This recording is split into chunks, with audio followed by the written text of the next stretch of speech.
What's up, everybody? Welcome to the House of Mario, the South Australian Nintendo podcast, backed by 120 Power Star rating. I'm your host, Drew Agnew, and the doors to episode 130 are open.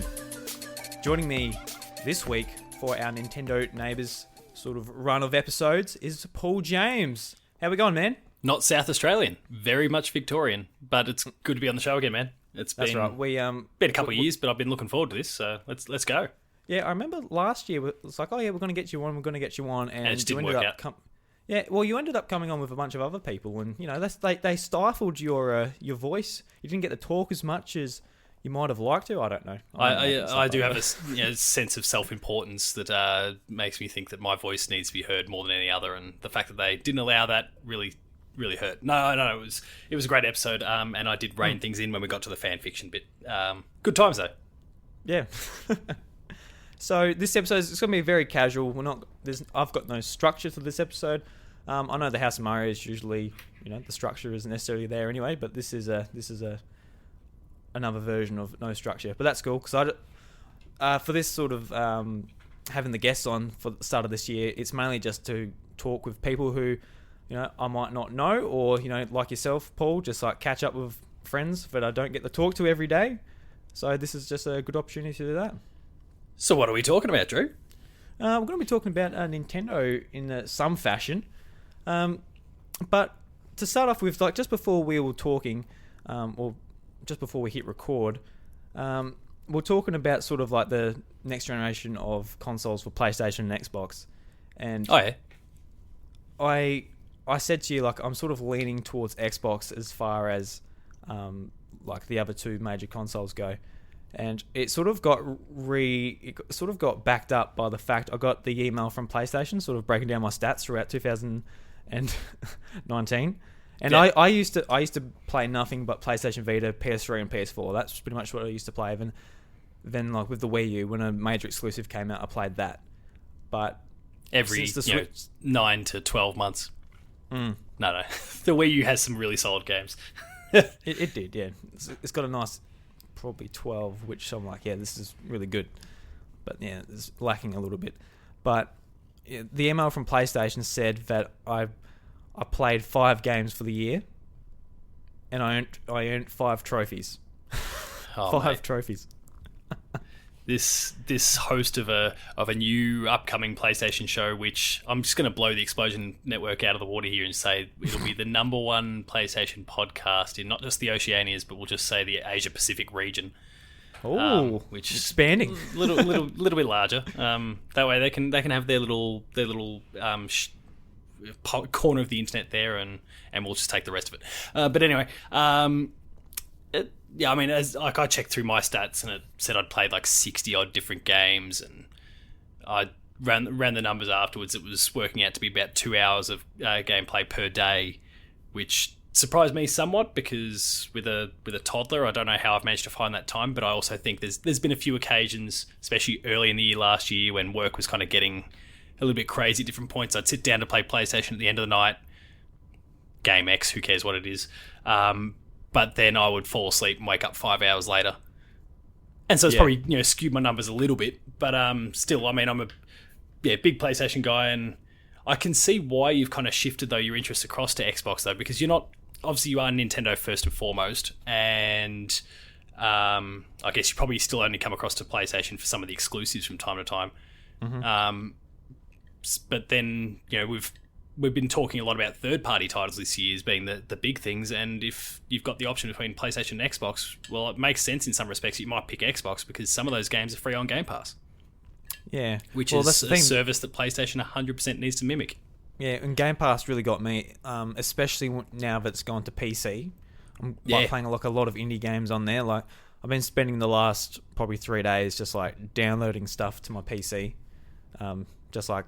And a lot of like indie games like Wargroove and Dead Cells and stuff. I'm like, oh, that's a game I've been meaning to play, but don't want to spend $30 to $40 on. So I just download it for free. It's really great. Yeah. So yeah, and it does make me sad though. But like, I think I'm going to be spending a lot more time with PS4 this year, just with Final Fantasy 7, Last of Us, The Last of Us 2. So there's a lot more coming to PlayStation. Ghost of Tsushima, Cyberpunk. Are they doing it for you? Yeah, I'd like to. It depends. Now that it's been delayed, it's sort of like in a bit worse time. Yeah, it's a nasty slot for that game. It'll do fine because it's a huge game, but it's a dicey sort of period to come out in September. Same with the Avengers. I think that's going to have some problems coming out in that window. Yeah, I think we do. If they remain where they are currently, yeah. Yeah, just for the fact that like it's going to be like they're trying to be like an online game, and getting the support when it's going to be real busy is going to be tough. But it is the Avengers, so it's going to pull a lot of people. Oh, for sure. So, Paul, what have you been playing? You've been busy getting ready for work and all that. Have you been not had really. much time to play much on your Switch or anything at all? I mean, for the most part, I've been playing PlayStation, as you'd probably expect, because that's my main platform. I've been reviewing a few titles there. One game that is on the Switch as well, but I was playing it on the PS4, Star Ocean First Departure. It's a remake of the game that came out on the SNES decades ago. Got a PSP port. It's a remake of that, or remaster of that port. Really awesome JRPG there. And I've been dabbling, as far as Nintendo stuff's concerned, I've been dabbling with Link's Awakening as well, which I played on the Game Boy, way back in the day, and wanted to play when it came out last year, but just didn't get the time at the time to actually sink my teeth into it. So I just knew it'd be a good school holiday game. That's when I'll smash into it. And not put as much time into it as I'd like, but I'm a couple dungeons in and feeling pretty good. And yeah, I'm pretty similar with Link's Awakening. I only put like probably 4 hours into it last year, and it's I kind of left it because I knew that early this year would be a great time for a 2D Zelda. I've done the same with the last few 2D Zeldas. Link Between Worlds, I did the same thing. Played it like early in the year instead of like late in the year when it came out, and I just really smashed it out. Really enjoyed it, and it was actually similar with Blossom Tales as well. About 2 years ago, I played it like this time of year. Absolutely loved it. Every night I came home from work, I was just like really itching to pick up the Switch and like dig into it, explore every area. So I'm yet to do that, but I must make sure I play Link's Awakening because it seems to be like a certain tradition I do. Like I just like playing action adventure games this time of year on a handheld. Yeah, that's fair. Yeah. Well, it's a quiet period of the year. And I guess like you were talking about, obviously, what you did with Link Between Worlds. I think Link's Awakening is one of those where it's probably easier to fall into that trap of just kicking it down the curb because you being a long-time Zelda and Nintendo fan, you would have played the original version, I assume. Yeah, I did play it. I can't... So you kind of know the beats, though? And that's the difference, at least in the case of Link Between Worlds or whatever. I mean, Link Between Worlds is still very similar to, obviously, Link to the Past, but it's a different game. This is a straight-up remake, which is pretty graphic. So the only differentiating factor is the fact that it looks and sounds nicer. Otherwise, it's the same old game with some mild mechanical tweaks. Jeez, it's nice not having to map the sword and shield to different to your A and B, and that they're just already good to go, and it's there for other items. But oh my god, from the Game Boy version, Jesus, that would have. I mean, imagine all these people coming across from Breath of the Wild. They've just played their first Zelda, hypothetically, and oh my god, this is Zelda and amazing, and then all of a sudden, what? I can only have two things at any time. Like, it's worse than weapon degradation, which is the thing I hate the most about Breath of the Wild and any other game that implements that feature. Weapon degradation is the worst. Yeah. Did that affect your enjoyment of Breath of the Wild much? It did? Significantly, yeah. I can really appreciate Breath of the Wild, and I think it's a fantastic game in its own right, but it's not...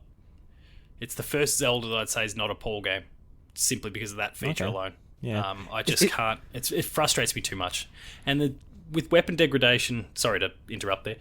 With weapon degradation, I can deal with the... I'm okay with a weapon, say in the Witcher 3 sort of model, and now that's on the Switch, hopefully people know exactly what I'm talking about there. But like your weapon, it loses its effectiveness, but then you can sharpen it, or you can can apply whatever, and you can get it back to its max level again. Whereas Zelda, in the majority of cases, your weapon just bit by bit by bit falls apart essentially until it's just the hilt and you throw it away. Yeah, it's like the Master Sword in that game. Like, you can use it, but then it runs out of power and you can't use it anymore. It'd be good if every weapon sort of works similar to that. Yeah. Yeah. It becomes less effective, but then you can do something to get it back to the way it was. But instead, they just fall apart and eventually you just throw them away. And, in a game like Zelda, which... specifically Breath of the Wild, where you can kind of go anywhere and you can explore anything, and you could potentially, very early on, run into something that's way, way above what you're capable of. You can throw the kitchen sink at it, and then all of a sudden you've got nothing. And you're in a worse position than when you started the game. And that just frustrates the hell out of me. I mean, that's actually what happened to me in the end. I just took a wrong turn, ended up dealing with something I really wasn't up to at the time. Lose everything. But I'm still... And lost everything, and it was almost...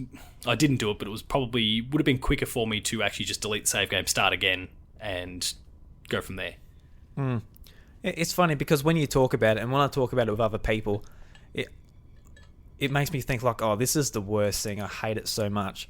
But when I'm actually playing the game, I don't even notice it. Oh, the world's amazing. Everything in it's great. It's literally, for me, just that one feature that's a bit of a killer for me. Everything else, they just hit it out of the park. Yeah, and like, because when you're doing the shrines and you're like doing the battles with the guardians and stuff, you're always getting something else to replace that bit what's breaking. Yeah. I don't know if you get to a certain point once you've done all the shrines and you're not versing those high level enemies, you're probably not getting that replacement. I'm not sure, because I didn't finish all the shrines, so I don't quite know. But yeah, but for me, maybe it was just the way I was playing the game. Like, I potentially just wasn't. I mean, Nintendo did such a good job of allowing for 1,000,001 different playstyles, so I suspect I suspect it's probably not them, and it is probably just me. But I don't know. It's just, I mean, it's a feature that doesn't thrill me about other games as well. But maybe it's something they can revisit with the sequel, where have weapon degradation, but change the way degradation works. Let me fix up my weapon. Let me patch it up. Yeah, I agree with that, because like some weapons you're quite proud of, like you finally beat something, you take it down, and like especially the stronger stuff, that seems to be the weakest stuff as well. Yeah. So that like you're like, all right, I want to use it on this one Lionel, and you use it like you're halfway through his health and it breaks. You're like, oh right, now I'm boned type of thing. But yeah, I would like to see it changed, but at the same time, yeah, it didn't bother me as much in the first game. But it kind of sucks when I hear people like yourself who didn't enjoy it so much. But I mean, it's not going to put me off the Zelda franchise. I mean, I was beating... born and bred on Super Nintendo, but I came through on Link to the Past, and I finished Link to the Past when I was 4 years old. Like, Zelda's been there from day dot. Like, it's this one... I wouldn't even call it a bad experience. A fantastic experience with just one blemish, I guess.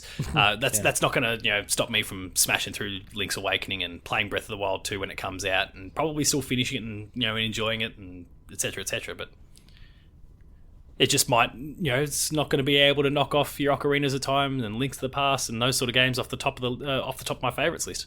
Yeah, I think Dungeons is definitely something I'd like to see come back. Oh yeah. Yeah, because if you're like, you get all the way into a forest or something, you're like, all right, then you find a cave and you go into that, and that's the dungeon, and that takes you, say, an hour to complete. That'll be awesome. Because with sort of the shrines, they all got pretty samey, even though they're very unique puzzles, except for the combat trials. They're all, very similar. But having it so, like, it's all the puzzles actually feel like they're in a different sort of, I guess, theme. Like, wherever in past games you got your forest temple, your water temple, it's all like very different. Be good to see like that sort of return, have that more puzzle element. Yeah, and I mean, obviously, we're both born and bred on the old school dungeons, and they had their different themes. Like they could still go with the shrine sort of approach, but have these however many shrines all dispersed amongst one of, say, 8 different dungeon types, and they kind of fit into some of these different themes, and then within that they can still get creative. So if we're dealing with the fire temple style of dungeons, well, then there's a whole bunch of puzzles and things you can do around that, and then God help us if they're giving us things water temple style. But anyway, there's a whole bunch of different puzzles involving water and raising and lowering levels of water. God, no, that already makes me sick just thinking about it. But all those sort of different themes, they can still bring that in there. That doesn't have to be the same sort of aesthetic and the same sort of general idea and puzzle design. They can probably get more creative actually by narrowing their focus in some ways. Yeah. Definitely don't bring back the water temple. I only beat Ocarina of Time last year, believe it or not, on 3DS. Shouldn't even be hosting a Nintendo show. Yeah, exactly. Well, that's why I went back to finish it, because I bought the 3DS remake, the day it came out. I hadn't played through Ocarina of Time before that, and I said to myself, once I get to this water temple, I've got to finish it because I've heard bad things about it. And I get there. I think I was on a road trip at the time, going through the temple. We got there, closed my 3DS.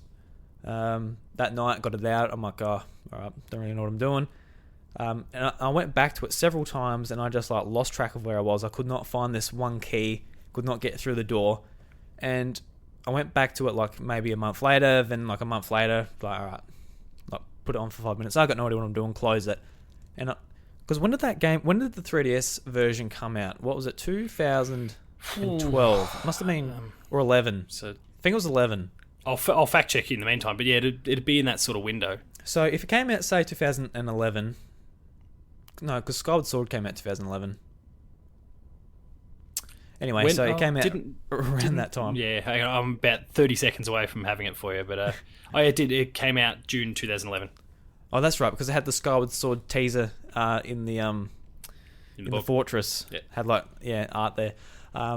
So from June 2011, I just beat it the start of 2019. That's how long I was stuck in the water temple for. And it was always that thing in the back of my head.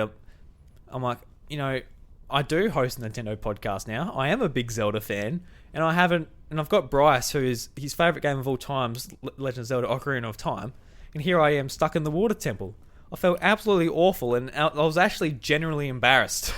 No, I wouldn't go that far. No, I wouldn't. That doesn't dent your gamer cred at all. Because if you spoke to someone and said, "Hey, I'm stuck in the water temple," they'd completely understand. That was one of those ones, I think, where you'd want to do it in one sitting, the water temple, because that way you knew exactly where you're going, what you were doing. If you're trying to recall, it makes things a little bit harder. My auntie, still to this day, because how old's Ocarina of Time now? It's over 20 years. Yeah. But when it first came out, I was playing it. I was born and bred on all the Super Nintendo and 64 stuff, and that was all courtesy of my mum and actually my grandma as well. They were both playing it. I had cousins playing it. My auntie was playing it, and we're all kind of moving through the game. Now I kind of blitzed ahead and finished it, but my auntie to this day is still saying that she says, if I boot it up, I'm still just going to be wading in the water temple there. She never progressed past that. That killed it for her, and that was Ocarina of Time done. And I guess that's a lasting memory from that game. So I can understand why you might get stuck and bogged down in that one. Yeah. Well, I guess it's a good thing that it wasn't the Nintendo 64 version. I still hadn't finished. Well, yeah. From, was it 1998 or something? Yeah. So I finally, what I did is I went... Because I actually went back to walkthroughs before, and it didn't work. Still didn't know where I'm going. But this time, I sat down, I went to the very start again, went through what the walkthrough was telling me, go to the switch. All right, the switch is already switched. Then I just continue on to where I would have to go from there, even though I didn't have to, just retread every single little step. Then when it clicked, I'm the key, whatever it was, the key dropped. I'm like, oh my God, here it is. Then I just went straight for it and just sort of did it that way. But Jesus. In the end, it's one of those ones that's surprisingly straightforward. But if your momentum is broken for any reason, it does become a real pain in the ass. And the 3DS version, there's not as much as an excuse. You don't have to go back to the menu, put on the boots, go back to the menu, take off the boots. You don't have to do anything like that. It's just a tap of the touchscreen. So at least that's finished. And sort of the areas in that dungeon are color-coded as well, with the glowing lines on the side of the walls. Whereas the Nintendo 64 version, it was just all sort of muggy blue. Yeah, fend for yourself. Yeah, they definitely add that in there because they heard all the water temple feedback. Let's signpost things a little bit more. Yeah, Grezzo, they're probably fans from back in the day and oh, we've got to change this. This is mean. This is our chance. We can fix Ocarina of Time. The one flaw in the game. Yeah. So what do you think of Ocarina of Time in general compared to in the Zelda, I guess, series of games? when I played through it, like obviously my playthrough was very broken up.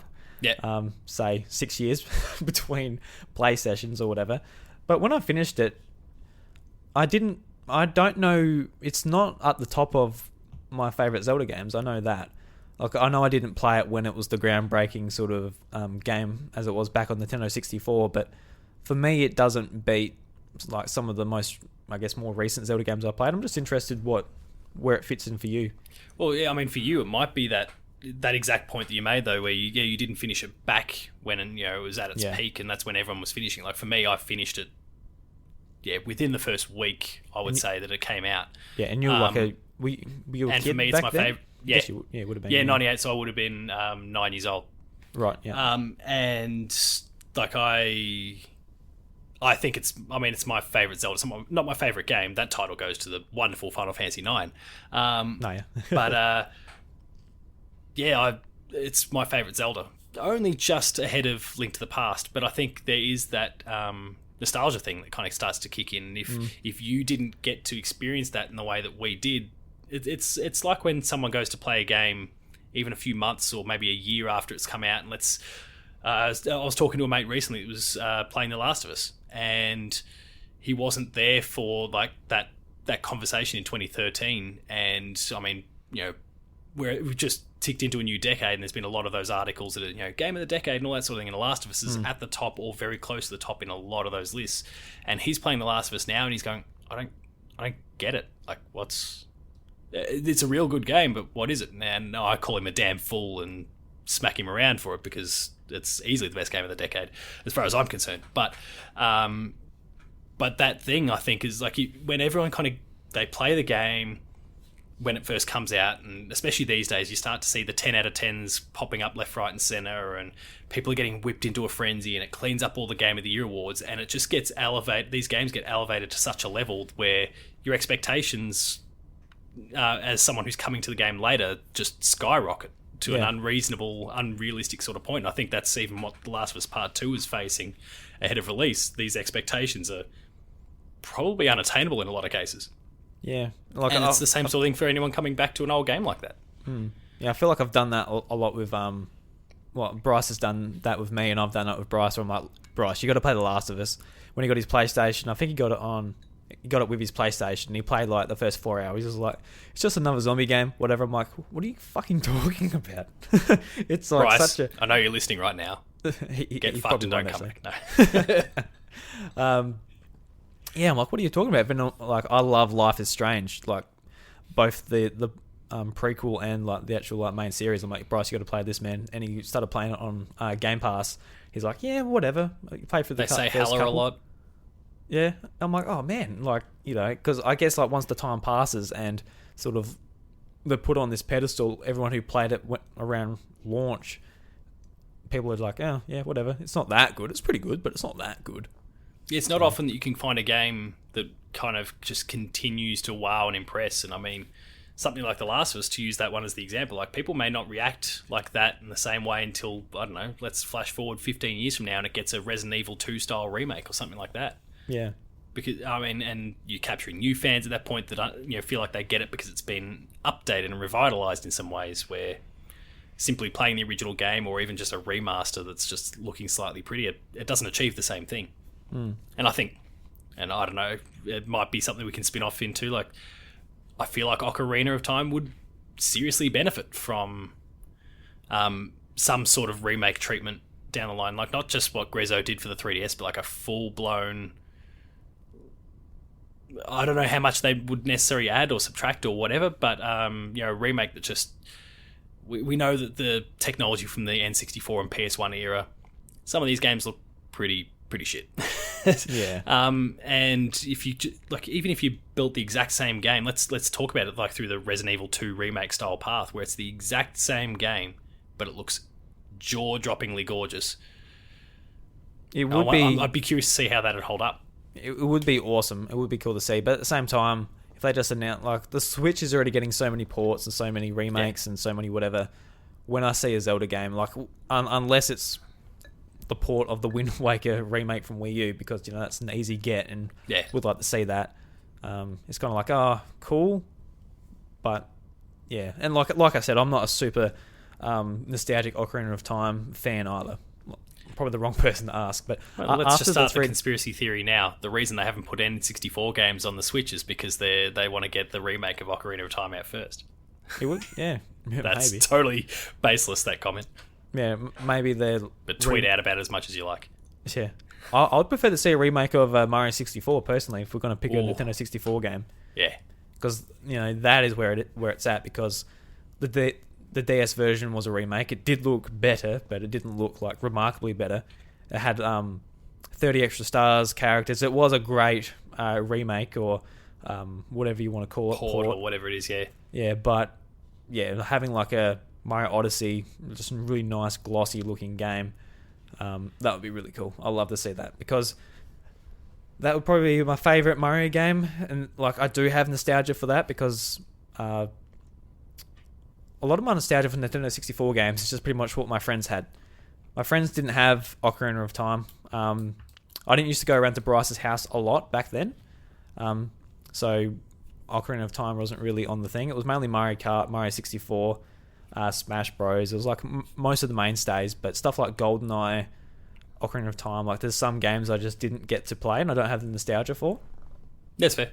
Yeah. I mean, don't go back and play GoldenEye now. No, it's probably not worth it. You needed to be there at the time. Otherwise that's a train wreck.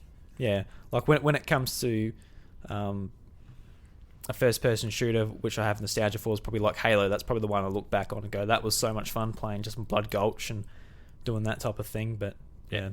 Well, and what they did really well there is like it really holds up well. Like if you play the original version, it's still pretty solid. But if you want to go and play, what 343 did with the Master Chief Collection and the remaster of that, it adds to it. And despite the fact they didn't change the bare bones of the game, it works. It looks fantastic. It plays incredibly well because Bungie got things off to a great start. Like those are the sort of remakes I think that there's more room for. And would Mario or Zelda or something like that benefit from it? Who knows? But Nintendo could explore that path, and the fact that they're now all resources on one system probably gives them a little bit of scope to do that sort of thing. Yeah, and like the I division wonder of assets. Probably as far as like a Mario game that needs a little bit of work done to it would be probably Mario Sunshine, just to iron out some of those camera glitches and all of that type of thing. So I reckon Mario Sunshine would be a good candidate for it, but that is a GameCube game as well. But I adore Sunshine. It's like, for as much as I do love 64, like I think I enjoy Sunshine even more. And it still does have those issues, specifically with the camera. Would benefit heaps from that. Yeah. Well, Sunshine's the one I spent the least amount of time with as well. Everyone had PS2s before. Like my first console was a Wii, because that's the first one where I was like, all right, I want this one. Like the PS2. All my friends had PS2s, and I wanted the GameCube. I wanted the GameCube for Mario and Pokemon.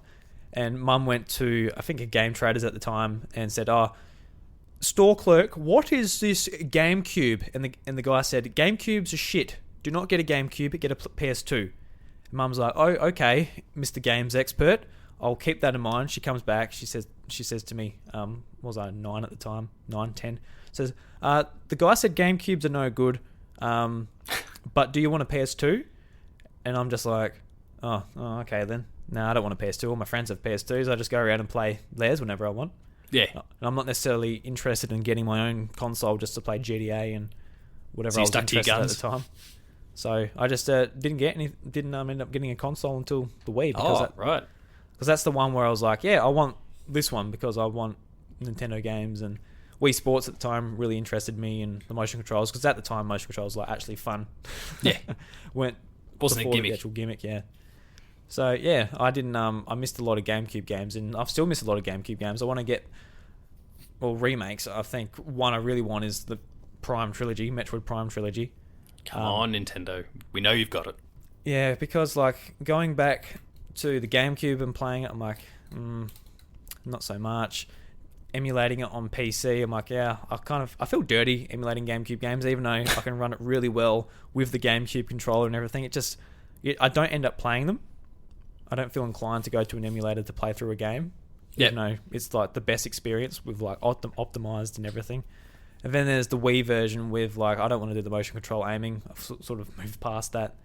even though the pointer controls aren't too bad, they're actually pretty good for that game. But Oh yeah, they work. yeah, so yeah, I just want a Switch version.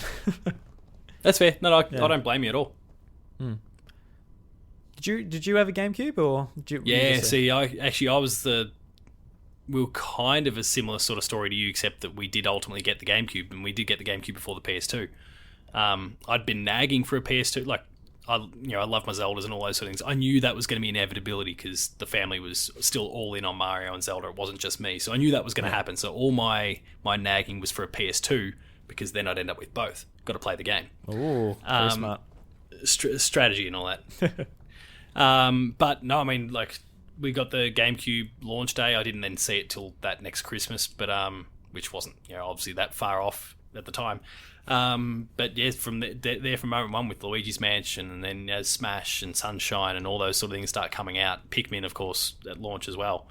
I was there from GameCube from day one. Yeah. As far as game goes, it's one of those things I look back on and go, why didn't I say to Mum, no, Mum, the GameCube has the exclusives I want, Mario and Zelda. That's not on PS2, and my friends have the PS2, so I'll get the GameCube. That's something different, and they can come to my place and play different games. And she would have went, oh, fair enough, that makes sense. Yeah, but you're not thinking about that at the time. And what'd you say? You were 9? Yeah, at the time I just went, oh well, that's what Mum said. All right.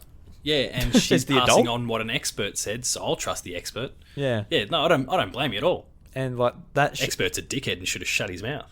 Well, what happened is Mum would have gone in there and said, "What's this GameCube?" And he said, if he wanted to make the sale, he could have said, "It's the Nintendo console that has Mario and Zelda and Pokemon on it." And my mum would have said, "Oh, well, case closed. My kid plays a lot of Pokemon on his Game Boy, and yeah, I'm sure you'll like this too. Here's $200 or $300 or whatever it was at the time, and there you go. There's your wages paid." Instead, we got nothing. So I don't know what the whole idea was. And the sales clerk lost his job that night and is still on the dole because of it. Well done, mate. You cost yourself your career. Yeah, and I am kind of... I'm not happy the store closed, but it was like really? It was like a pretty lame shop. It was that one sale that he screwed up. That's it. Yeah, that's why the shop closed. Going out of business sale. But it was one of those game stores where there was like just one case to represent the game on the wall. And like it was like behind like a thing, so you couldn't actually pick it up and have a look at it. Like it just felt like really weird. It just felt like a real empty shop, and everything was like max price. And what happened is that shop closed, and EB Games moved in. And EB Games, they just had a lot more games, a lot more choice, a lot more accessories, a lot more of everything. Because I know we give EB Games like a lot of shit because of their prices and sort of their crappy trading deals and everything, but when EB Games like moved into our like rural area, it was like pretty exciting because we had access to a lot more stuff. Oh, for sure. No, it makes a huge difference. All those sort of jokes and comments, you can make those if you're living in the city or something like that, and you've got 1,000,001 options. But if you're in a little rural area and that's all you've got, well, it's probably good that you've got the best because you'll get everything mostly.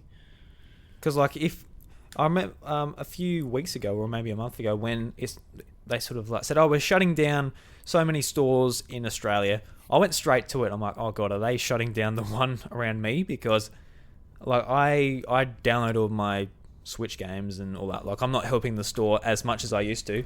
Yeah. But when it comes to hardware and that, I get it from EB Games because I can just get it easily. What would be your other option these days if you couldn't go to them? It's Big W, pretty much. Is that in the same location, or would you have to go further? Or Big W is just across the shopping mall. Like you can, Neighbours, pretty much. I mean, but they're going out of business as well these days. So yeah, and like the EB Games, when they moved shopping centres, they moved from a smaller one to like a brand new bigger one. And when it was in the smaller one, they wouldn't actually price match anywhere else except for Kmart, and Kmart just stopped doing video games. So what they were saying is, no, you can't price match essentially. They wouldn't price match with Big W because that was the other end of the town, which was only a 15-minute drive. Like it's not long, which was really frustrating. It was getting to the point where I was like, all right, I might stop buying my stuff from EB Games because they're not looking after us type of thing. But when they moved to the bigger shopping centre, they were right across from Big W, so they kind of had no choice. Yeah, it's fair. So when I went and picked up my Switch, I pre-ordered everything and had all my accessories and all that like already listed, and I had like the Pro controller and everything down, and Big W had like a few of those things like $20 cheaper. And when I went in there, I'm like, all right, I'm going to price match, but I don't think they're going to let me. And I went in there and said, hey, can I price match? Like, yeah, of course you can. I'm like, yeah, well, I guess you don't have a choice now because you're right across. Like, there's no denying it. You can just like do was it 10 meters or something? Go to the Big W. Yeah, it makes it pretty easy in that regard. Because I mean, some of the policies that EB have around that stuff is kind of bullshit. Like, my closest EB, I have to drive probably 10, 15 minutes to get to. But then if I want to price match with JB and I was Joe Citizen, they say no. I hear them saying no to people all the time. I'm not going to name my nearest EB because I might get them in trouble. But like, they know me and they know games media stuff, and okay, yeah, he better like we'll look after him just enough in case he says something bad about us and it starts to take off. So I can price match from JB if I want to. But there's not one in town, and I'm pretty sure unless they have let the walls down on that policy, because I haven't done that much retail stuff outside of big fancy collector's editions in quite some time, and those collectors, they're usually exclusive, so there's no price matching anyway. Unless they've kind of let the walls down on that policy, I think they're kind of making an exception for me. Yeah. Well, if I work there, I'll be making an exception for you as well. If I was young John working at EB Games, and here comes Paul from Player2.net, you're like, you're starting to sweat a bit. You're like, you got your notepad out, you're taking down notes, you're like looking behind the counter, seeing what's going on, seeing some half-eaten lunch. You're like, oh no, that's a bit unprofessional. OHS. Yeah, you're like, write that. You got to do? What are you gonna lodge an OHS thing and then write about it on Player 2? Fuck off. No. So yeah, EB Games, we give it a lot of shit, but it's still important. I think it's important to like at least my community, as far as like being able to buy hardware and physical games and everything. Like I said, I don't support them as much as I used to, just for the fact because EB Games, it's the next town over for me, so it's a half an hour drive, about 50 k's to get there. So when it comes to like Nintendo games on Switch, it's just so much easier just to pre-order it and have it ready to go in the morning. I'll just play it like that, and downloading it to the Switch is better for me anyway, because I don't like swapping out little cartridges. I got real sick of it with 3DS, so I'm like, no, I'm not doing that with Switch. With PlayStation and Xbox, I like having my discs because I take them out and swap them around less often. And the file size is a big difference as well. Yeah, certainly is. In terms of what you're downloading, if you're digital on the Switch versus a PS4 or whatever. And actually, I really appreciate what you're talking about. And this is the first I've spoken about this story. I decided to keep it to myself and not put it on the internet, but we'll break that rule now. So it was only about 2 weeks ago that myself and the wife, it's school holidays. We're both teachers, so we booked a night in Melbourne with our son and just spend the night out. Just get out of home for a little bit. And he's still only 15, 16 months, well 15 months at the time, and still needs a lot of help when it comes to going to bed. Now, we'd gotten 2 double beds so we could kind of settle him, and then we just propped up pillows either side so he'd be safe and secure and blah blah blah blah blah. But anyway, while she was putting him down, what am I supposed to do? If I'm just kind of wandering around or sitting on the bed or laying on the bed, I'm a distraction, so I need to get myself out of sight. So I've rolled down the side of the bed there and just lay on the floor, and I thought, I'll grab my Switch out and I'll play the Switch.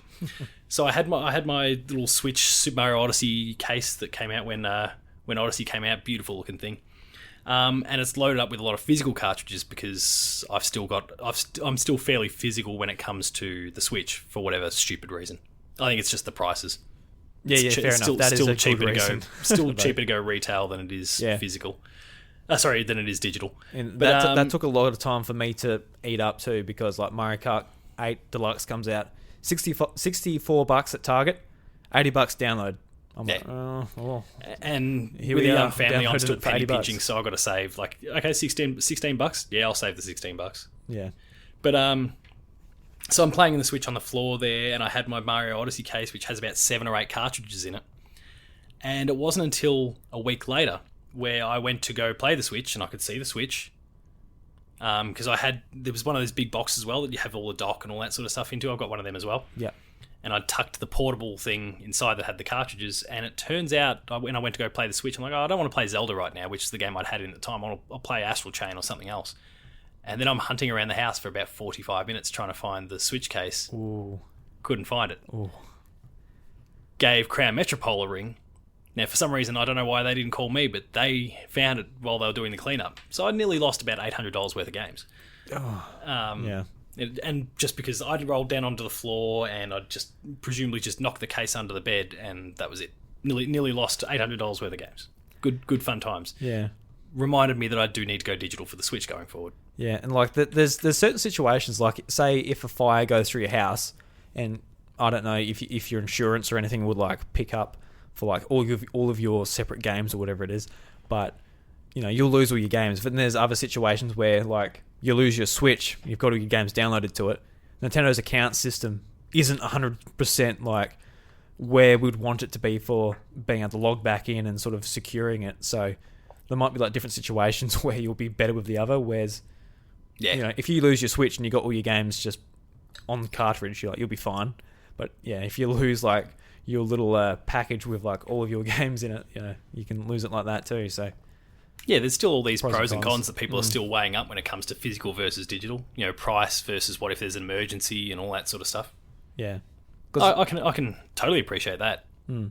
Like with my Switch Lite now, I've just got a memory card for it, and I've put it in and I've downloaded, don't know, like 60 games onto it, and like it's all on the one thing, slips into my pocket, so I've just got like what pocket have you got? Holy shit! I know the Switch is the Lite's smaller, but no, I was actually really surprised because I bought it at PAX and I was wearing like pants, like, you know, I remember. Yeah, and like they'll, you know, didn't have the biggest pockets or anything, but like it fit in it. I'm like, wow, I didn't expect it to fit in there, but no, I wasn't wearing cargo pants or anything like that, so. Yeah. You just gone full blown Marge Simpson when she goes to the Lolly Festival and just open the jacket and there's just shit falling out everywhere. Yeah. Switches and games and controllers, Joy-Cons left, right, and centre. Just reminds me of the first episode of The Simpsons where Homer's like, "Oh, where's like the money from saving for the year in the jar?" She's like, "Oh, close your eyes," and she just gets it out of her hair and puts it down. This big jar of money. So that's what I was doing with the Switch Lite in my pocket, I guess. I don't know. So, Paul, early in the week, we talked a little bit about sort of the news that came out, or the rumour. It wasn't news at all. It was definitely 100% rumour. But, you know, someone allegedly says that a Paper Mario and a 2D Metroid game are coming to Nintendo Switch this year. And we're sort of talking back and forth about it, like, oh, would this be a thing we could talk about on the podcast, being Paper Mario? And Paper Mario is a series I really enjoy. I probably lean towards more the Mario and Luigi RPG series more, but Paper Mario is a series that I really enjoy as well. But just going back to the conversation with the GameCube, I didn't actually play 1,000 Year Door, and I'm really keen to get into that. But like I said, that's still the best of the lot. And I think a lot of people say that, but so far, leaps and bounds ahead of the rest. Yeah. And like, because the rest have sort of been just, they've gone in a different direction. Like, you know, you had got Super Paper Mario on the Wii, which was more platformer than Sticker Star, which, you know, took a real detour. Then we come back with Color Splash on Wii U, which was like, it looked like the part. But just what the combat with the cards, I'm like, nah, I don't want to deal with that. Don't even get me started on card combat. Fuck. Did you weapon play degradation? You play Color Splash? It sounds like you got some disdain for it. Or I end up buying it because I basically buy all things Nintendo. But I never played it because card combat. I tried a demo out. My wife, she enjoyed like what she played from the demo as well. So there was enough boxes ticked to warrant the purchase, but there was no way I was going to play it because card combat is a big no for me. Yeah. As many people have heard on a few different podcasts I've been on recently, it just drives me up the wall. Okay, because the card combat, it's another one of those things. I talk about Fire Emblem quite a lot, being like, you know, the grid based sort of strategy. I'm like, oh, I'd love to get into this, but it doesn't really do it for me the way I really want it to do. And like, I tried getting into Hearthstone, which is just like, you know, your a card game, and like it didn't do it for me. And sort of like these sort of other RPGs that incorporate sort of cards into the battle system. I'm like, I really want to get into this because, like, you know, I like turn-based games. I like turn-based RPGs. I want to enjoy these other sort of turn-based games as well, whether they're using cards or you can move around the battle field and all that. I'm like, I want to enjoy these too, but it just doesn't do it for me in the same way. That's fair. And yeah, so I sort of saw Color Splash, and I'm like, you know, no, because that 2016 as well. That was like their real poor. That was a real poor year for Wii U. Probably as the Switch was dying. Oh, sorry, not the Wii Switch. U, Sorry, yeah. the Wii U. Yeah, definitely. 2016 would be that ballpark. Yeah, 2016. Thanks, Wikipedia. Yeah, because I remember that year, because that was like my probably last major holiday. I was away for like 2 months going for a trip up the east coast of Australia. Yep. And I come back and I was like, all right, I am keen to play some video games. I got Uncharted 4, got Overwatch, bought like a few games like just before I come back. And there was Star Fox Zero came out like, you know, the week or so between, you know, at the same time as Uncharted 4. I'm like, all right. I was excited for Star Fox, but when they show me what it was, I'm like, no way in hell am I picking this up. And I saw people like saying, who were essentially like, you know, I'm a big Nintendo fan. I bought this. This isn't very good. I'm like, no, you're not getting me. You're not getting me. I'm a big sucker for your games, Nintendo, and the games you publish. I've bought a lot of games from you that I didn't get around to playing, either because they weren't for me or whatever the reason was. Got stuck in the water temple or whatever. Yeah, and Star Fox Zero was not going to be one of them. And even when EB Games is trying to sell them for like $9, I'm still like, you know what? Nah. And it was a shame too, because I was really looking forward to like a Star Fox game.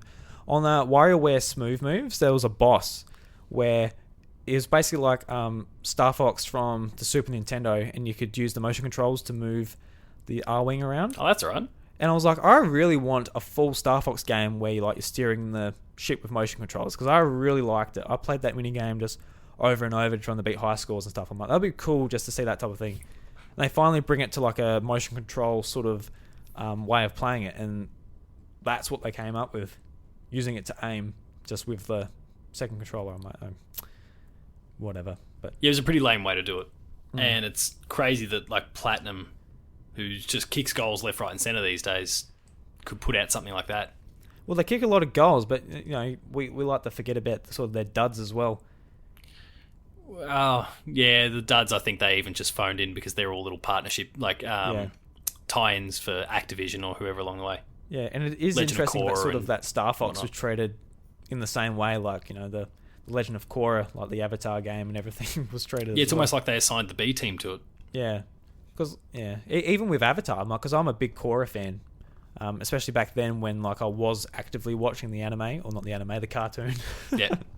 And yeah, I was really disappointed to sort of hear how that turned out. But this was a conversation about Paper Mario. But yeah, we're talking about 2016 disappointments.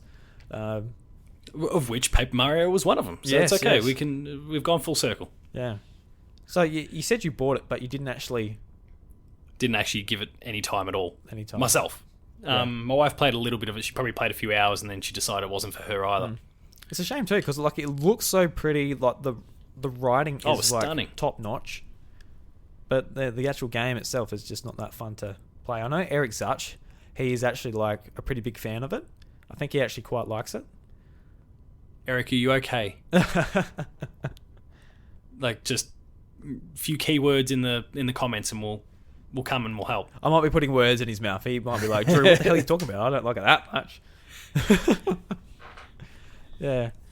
I don't know. I mean, it's a franchise, and best highlighted with the original Paper Mario and then Thousand Year Door. Like, it's a franchise that could be so much more than what it has been lately. And I think the rumor did suggest that it was kind of going back to its roots in a lot of different ways, to that Paper Mario and Thousand Year Door sort of period of time, which would be great that Nintendo's kind of waking up and listening. Or who is it? Is it Intelligent that works on Paper Mario usually? Oh, that's a good question. I can't remember specifically. I'll check that while I'm rambling. But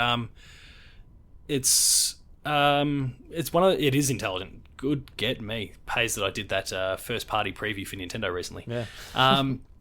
But they just need to pay attention to kind of the feedback that they've been getting from these past games, and you only have to look at the praise that the original games got, and the fact that we are kind of seeing a surge in popularity of sorts with JRPGs, like traditional style JRPGs, what we see from Octopath Traveler or some of the stuff that's going on the other consoles as well. Like, they would be very successful if they went back to that old school sort of approach.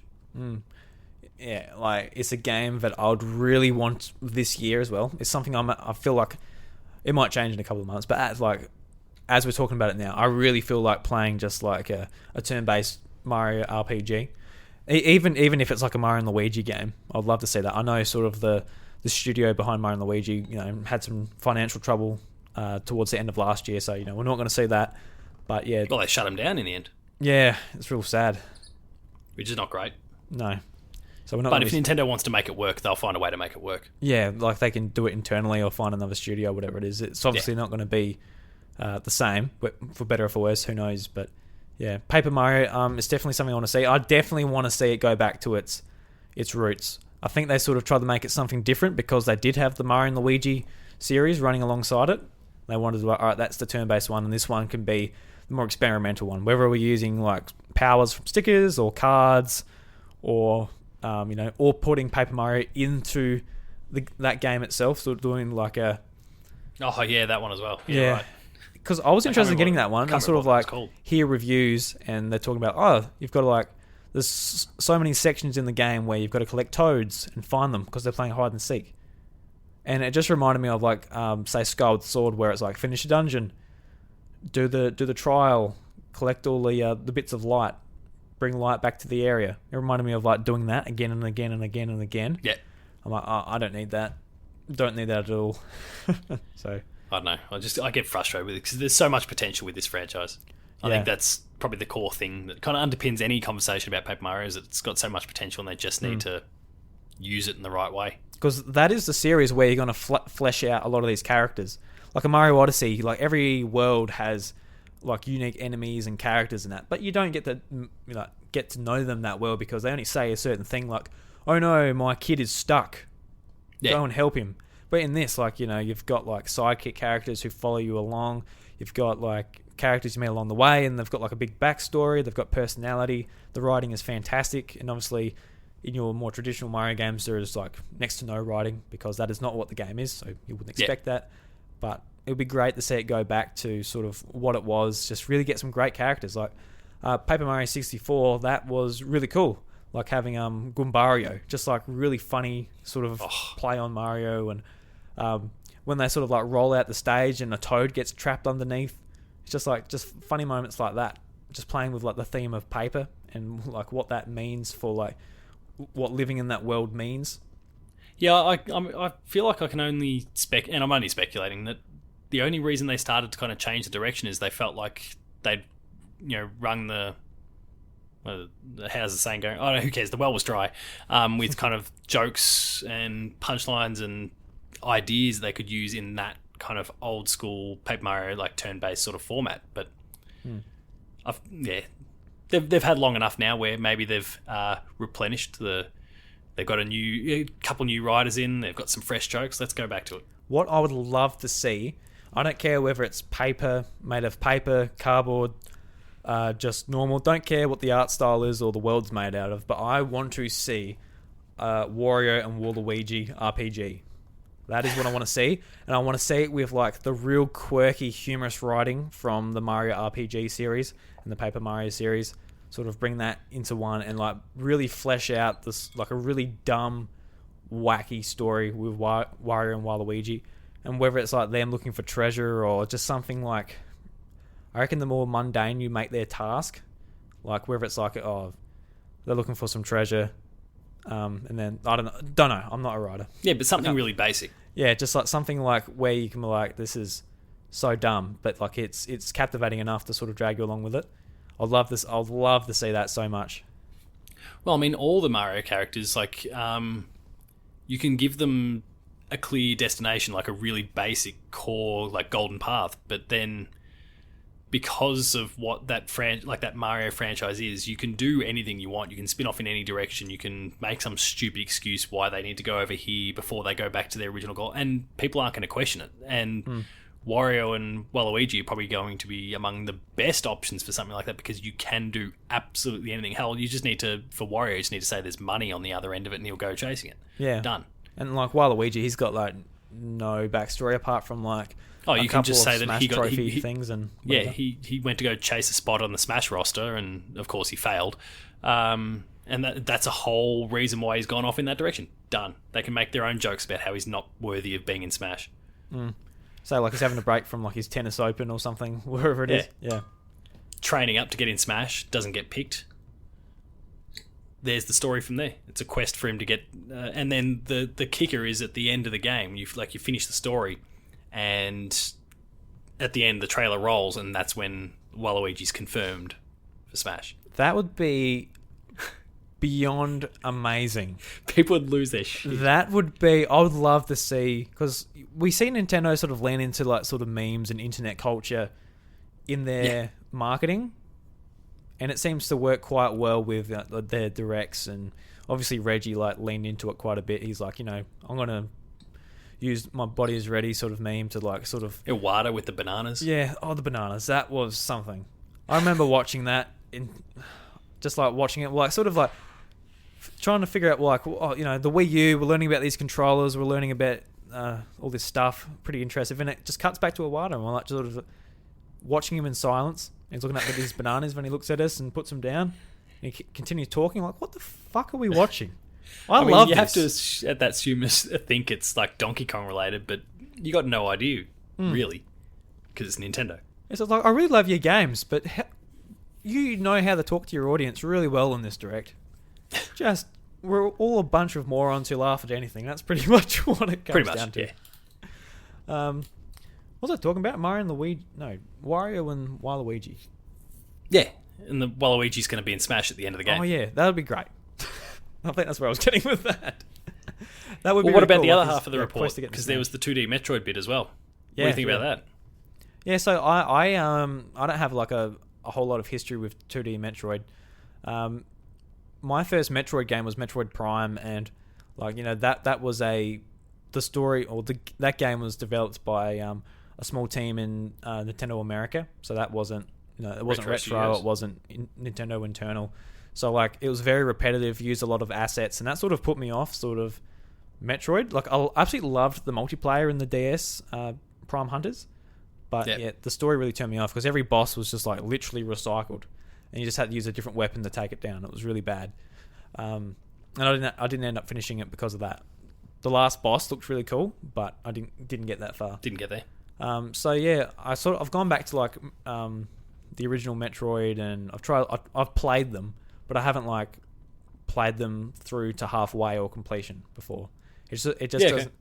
It's another one of those things where it's like, all right, I need to sort of play it and just make sure I get through it. Maybe just sit there with a walkthrough even, and just like, all right, play it so I know exactly what it is. So it's not a piece missing from my I guess Nintendo knowledge, or whatever you want to call it. Yep. But what was the 3DS one called a few years back? Other M. No, that's the Wii U one. Samus Returns. That's right, Samus Returns. Like I bought that. It's the exact same as every other 2D Metroid. I played like a bit of it. I did quite enjoy it actually. I was like exploring, getting it, but it didn't captivate me enough to like go, all right, I need to pick up my 3DS and play it again. Especially by then, I'm already playing like a heap of stuff on Switch as well, so that didn't help that game either. But with I guess a Switch game, whether they do something like really cool, the art style, and really nail down the exploration, because I'm a sucker for exploration games. That's what gets me most excited about sort of playing through them. So that's what I sort of hope from it. But are you I guess a professional 2D Metroid? No, I definitely wouldn't call myself any sort of professional. It took me a long time to get to Super Metroid. That was one of those ones that just, like, Mum was buying a lot of games for me when I was young. shooters were not among those things, and it took a long time to pry Metroid Prime out of her when the GameCube days rolled along. And that was, I think, actually because, when I picked up my DS, it had Hunters, like the demo for Hunters on there. Oh, yeah, yeah. And I was kind of messing around with that a fair bit, and I think that maybe just alerted her to the Metroid franchise, and then we got Prime. And I eventually went back and, played the others, but they don't hold this really nostalgic space in my heart like what we were talking about with Zelda and those sort of things before. Yeah.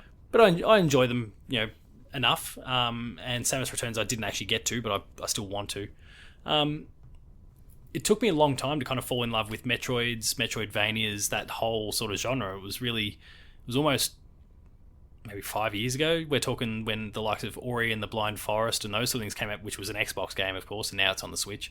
That was kind of what got me in, because I was just a JRPG guy for the longest time, and platformers, and I didn't really play much else, with Zelda being the exception.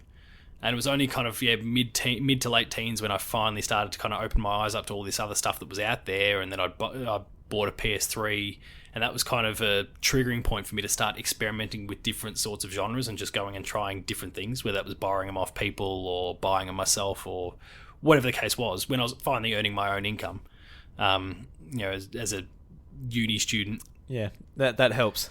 Yeah, it makes a big difference because I'm going to sit back and go, look, Mum, I'm not going to complain with the things you're getting me. Thank you very much, but I'll fill in the other gaps at this point. Like you keep buying me Marios and all that, and to this day she still does it. Oh, does she? Oh yeah, because she's still into them herself.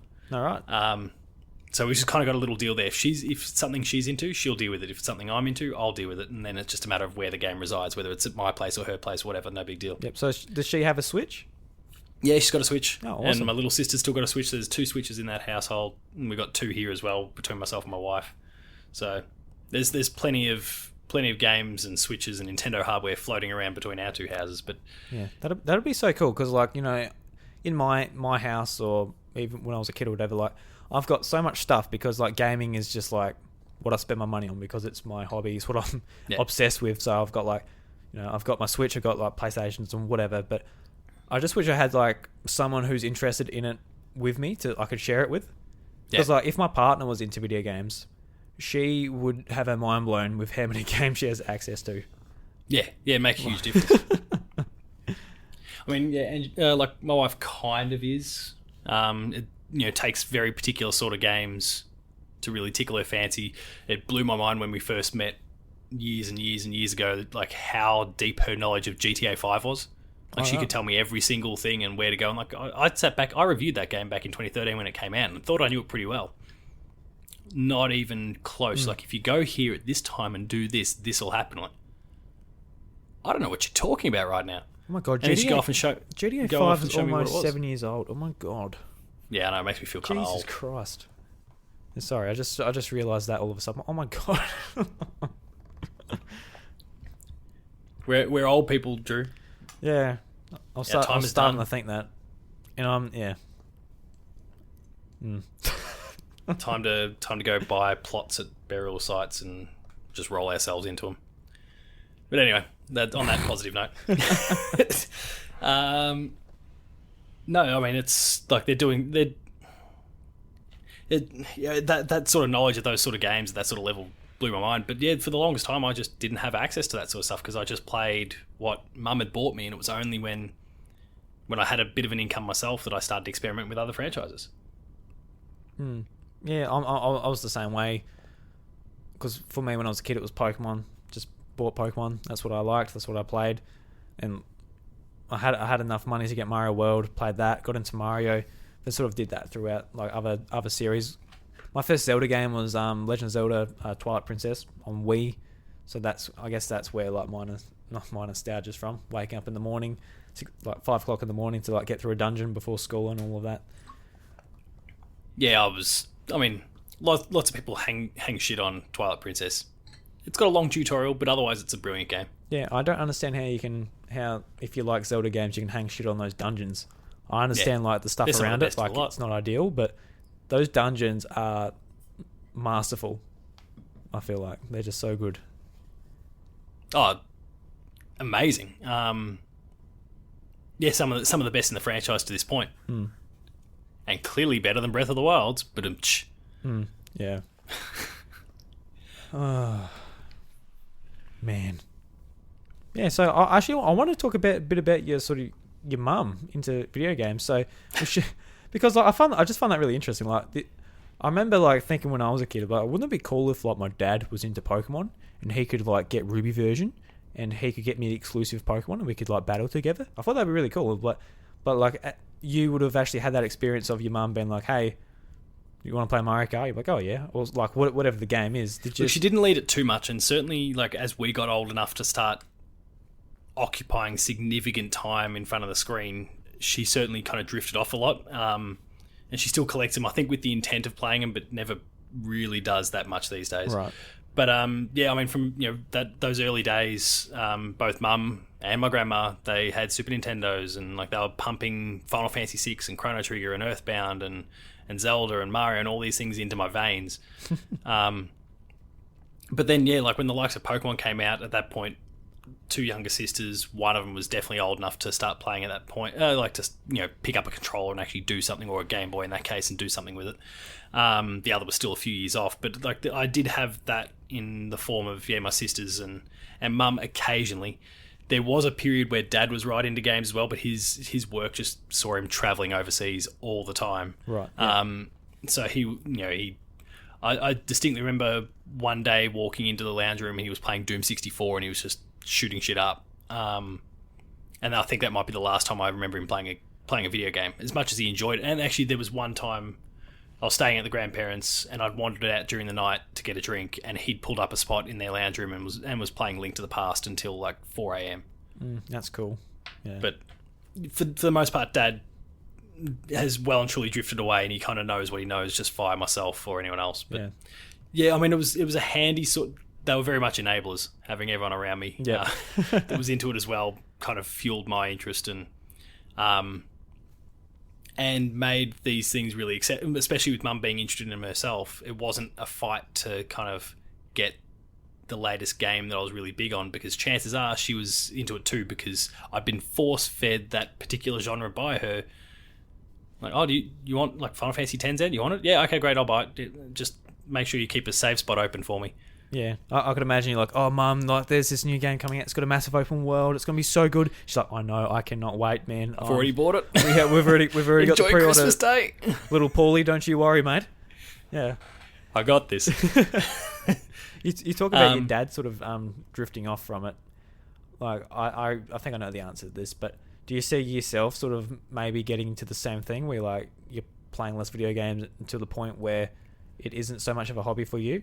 Or no, I don't see the same thing happening. Like he played them casually and like enjoyed it, but it was always if the opportunity emerged. Whereas I mean, and as you are as well, like we're building a lot of our day-to-days around this stuff, whether it's just playing them for the fun or content creation or whatever it is. Now we've obviously still got our full-time jobs and we have to take care of those, and in my case, I got a toddler, and you kind of make sure and it took me a long time to find the balancing act, but you make sure you're meeting all the responsibilities you need to meet, and then whatever time I can dedicate, I'll dedicate it to them, and I don't have no intention of dropping off in any way, shape or form. It just might be, I might have to prune back the number of games that I play, for example, because otherwise I'm going to end up with hundreds that I haven't touched, or hundreds that I've started but not gone any further, and I'm just wasting my time and money at that point. Yeah, and it's sort of hard too, because I talked about it with Bobby last week actually, about sort of like finding the right level of like how much time you put into your content, as well as your family and responsibilities and things like that. So like you do a fair few things, whether it's like your podcast, your writing, like actually playing the games, and like managing between your full-time job as being a teacher. So there's a lot of like out of hours work. And I teach year 12s. Yeah, there's a lot of which is the busiest year of the lot. Yeah, so there's a lot of out of hours work for that thing too. So like, how do you sort of try and balance that? Do you don't sleep? No, as we're doing now. I mean that's kind of how this popped up. But we were discussing doing this on Australia Day, and we'll see how everyone is and whether we can actually do it or not. And then I completely forgot about it. Sent you a message like 9 o'clock, and like, well, I know it's a bit late, but like I'm still available if you want. And you're like, oh yeah, sure, let's do it. So here we are at, for me anyway, it's 11:30 at night. Ooh. It's probably not the latest one you've done though, is it? No. Podcast? No. Not even close. Yeah. Yeah, so like when you're sort of planning on how you sort of make time for all of it, do you have like a little notebook where it's like, or something along the lines of that, whether it's a schedule on your phone or something like that? No, not necessarily. Like I still, for the most part, in terms of actually sitting down and playing the games, I fly by the seat of my pants. Like whatever time I've got, and if it means that the game I was really desperate to play takes a little bit longer to get through, then so be it. There'll be a few exceptions where I might try to clear the calendar. I've already got May circled for The Last of Us Part 2. Yeah. But beyond that, like, I get to these things when I get to them. I do what I can. Yeah. And if it means I get it done quickly, great. If it means I don't, like, I've committed this month to playing Death Stranding, but that came out, by the time I finally get to it, 4 months ago. I've got to do that too, actually. So I've got to start that game. I got it for Christmas, and it's yeah. I'm like, oh, I'll play this, but it's one of those games that I'm like, it's a big commitment. It's a big commitment, and I'm not exactly craving Death Stranding. Yeah, that makes sense. Yeah, and it was a big wake-up call for me, actually, when Pokemon came out. A lot of games, I'm like, I don't have time for these big games, or I don't have time for this, it's too big, or whatever. And Pokemon comes out, and I absolutely just put so much time into it so quickly. And I'm like, all right, so... spent like 100 hours just trying to get one shiny. Not quite that long. It would have been like 12 hours, I think. But that isn't just sitting in front of the TV, just staring at the TV. That's doing whatever I'm doing. There was actually one point where I was shaving in the bathroom, and I have my Switch on the floor. I have a Pro Controller with rubber bands around it, so it automatically runs to hatch eggs. Oh, good. And I'm just like shaving, and like it says O with like the egg screen. So I like click the A button with my toe, hatches, not shiny. Continue shaving, whatever. Like I was really like multitasking with that, whether it's watching TV or down to a fine art. Yeah, like you've got to do that because when you're for my lit week, it took over 1,000 eggs. I'm like, it is when it gets to that point, it's like it's actually frustrating.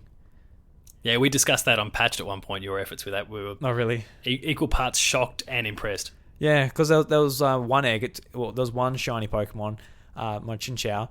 It took 11 eggs. I'm like, holy! Like I wasn't even expecting it at that point. It was that early. I'm like, oh shit! Like what do I do with the rest of my time? I can tick that one off. I was expecting like the next 2 days to be dedicated to this. All right, I'm done. Then the next one's like over 1,000. So it would have taken like 12 hours or I don't know. It took a long time, and it hatched like 1 o'clock in the morning. I was just doing a box of eggs or so in the morning, and it finally popped up. And it wasn't like, yes, there it is. Like, you get like that reaction. It's just like, all I did is like, I fell back into my pillow and went, thank fuck. That's all it got out of me. I'm finally going to be playing Sword and Shield very soon as well. Oh, you get to play it, are you? No, it was one of those ones, and you and I were discussing this before the launch, that was coming out the same day as Star Wars, and Star Wars was the preference. Yeah. But with the DLC that's been announced and the fact that that's beginning June. Yep. Yeah, like I've now gone, well, I want this DLC. The stuff that they're looking to do with the DLC looks fantastic as far as I'm concerned. So I need to get through this main game, and I need to do it soon. Yeah, well, you've got a few months yet, but and it's become kind of a dead window with all the delays to a lot of the other consoles AAA titles. So yeah, it's gonna be great. Like I haven't really talked about it too much on this podcast. I've been meaning to do just like a bit of a bonus sort of solo podcast just by myself while Bryce is away, just talking about like the real nitty gritty about it. I don't have it listed at the moment, but yeah, I've been wanting the DLC for the Pokemon series for years. And when they announced it at the Direct, I'm like, yes, that is like the thing I wanted. Like, especially that it's like spaced out between June and the end of the year, where it's like spacing out the game, giving you content to really dig into. I think it's on the drip feed. Yeah, it's really good. Like I hope that becomes just a norm in the series. I hope they don't go back to trying to sell us a third version. The third version, or even like the Ultra third and fourth versions now. What they're trying to do, trying to like quadruple us on the same game. Yeah, it's dodgy. Yeah. Yeah. Do you think we'll ever get to a point where, because now they've got the DLC sort of thing going, that we'll ever go down to one Pokemon game? Betson spoke about this recently on the Dash Gamer podcast. Yeah. I heard his rant. His rant, for those who might not have caught it or just forgot it or whatever. We're trying to turn it into a segment. Yeah, so his rant was basically like a lot of the kids he works with were saying like, oh, the DLC is rubbish, that they're charging us just for stuff that should have been in the game, whatever. And Betson was like, guys, the Pokemon series has been absolutely shocking for its sort of, I guess, the way it sort of rolled out content and charged you for 2 different versions and everything. It's been rubbish since the inception of the series. And, my response to that was like, yeah, it has been. I don't know what people are talking about either. It's the dumbest thing. Especially since the DLC is like, it's just all new content. It's, it's $45 Australian. It's not a full price game. We don't know what the DLC is. We don't know if it's going to be like a heap of content or just a little bit. Who knows? Don't really know at this point whether it's going to be worth the money or not.